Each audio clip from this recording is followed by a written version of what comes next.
જો આ મખાના છે, આ મખાના ખાવામાં બહુ સરસ, આપણા શરીર માટે બહુ ફાયદાકારક છે. આમાંથી કેલ્શિયમ મળે છે, પ્રોટીન મળે છે. પણ આપણે આ સાદા ખાઈએ ને તો ખાવા મજા ના આવે, એટલે આપણે આના વઘારી લઈએ. વઘારીને ખાઈએ ને તો થોડા શેકાઈ પી જાય ને વઘારેલા થોડો સ્વાદમાં મજા આવે ખાવાની. એટલે આપણે આના વઘારવાની પ્રોસેસ ચાલુ કરીએ. ચાલો. જય અંબે જય બોલે. જો આજે આપણે આ મખાના છે, મખાના વઘારવાના છે.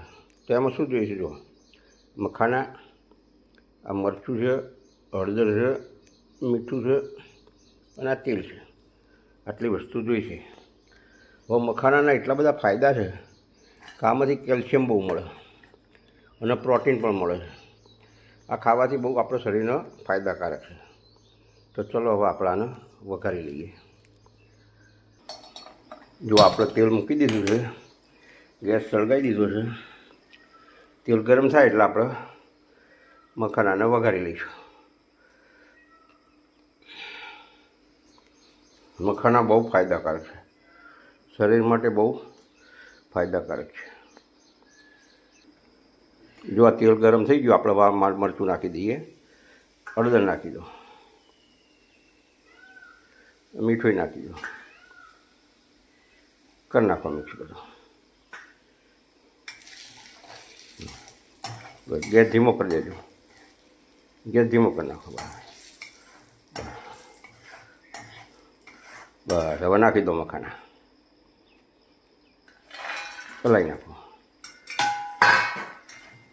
જો આ રીતે કરી દેવાના. વઘારેલા ખાવામાં મજા આવે, ટેસ્ટી લાગે.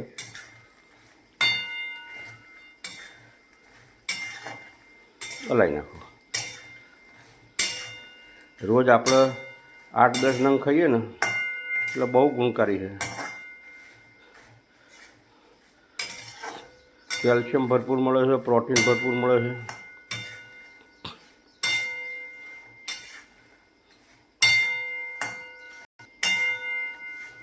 જો આપણે મસ્ત વઘારી દીધા તો કરી નાખો ગેસ બંધ.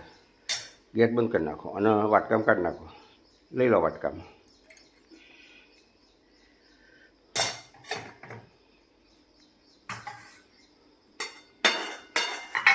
આ રીતે કંઈક વઘારી દેવાની.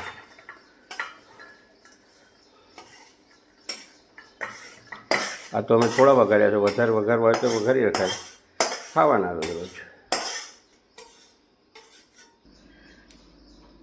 જો આપણે મમરા વઘારી દીધા છે, મખાના, મમરા નહીં મખાના. હા, જો મખાના વઘારી દીધા. સારું. હવે જુઓ, તમને આ વિડીયો ગમ્યો હોય તો લાઈક કરજો, શેર કરજો, સબસ્ક્રાઈબ કરજો અને આ વિડીયો બીજાને મોકલજો. મળીશું નવા વિડીયોમાં. આવજો.